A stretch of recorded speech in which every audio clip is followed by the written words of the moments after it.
Well, the dollar was stronger across the board, back above 105 US cents and to a trade-weighted index of 78.3. There's simply no way the Aussie dollar can keep falling when our cash rate is 4.25% and the average among all other Western nations is less than 1%. Australian interest rates are just a magnet for global money.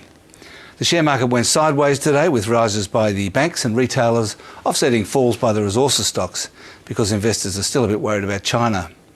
And that's probably one of the factors behind the opening up of these huge jaws between the Australian All Ordinaries Index and the S&P 500 on Wall Street. It started in September 2010, since when the US index has gone up 26% and the Australian index has fallen 5%.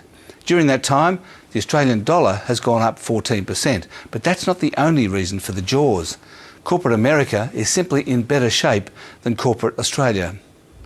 Last night the S&P 500 went up 0.6%. European markets generally closed higher, but Asian markets fell. And on commodity markets, the metals all moved higher, but the oil price fell. Having gone up 13% in February, oil has dropped 3% in March so far.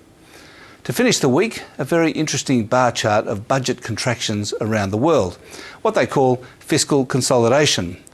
Australia is undertaking the second biggest fiscal consolidation in the world, bigger even than Japan, some of the fiscally drowning nations of Europe like Italy and Spain, and bigger than the United States. The only country doing more than us is New Zealand. The question is this good or bad?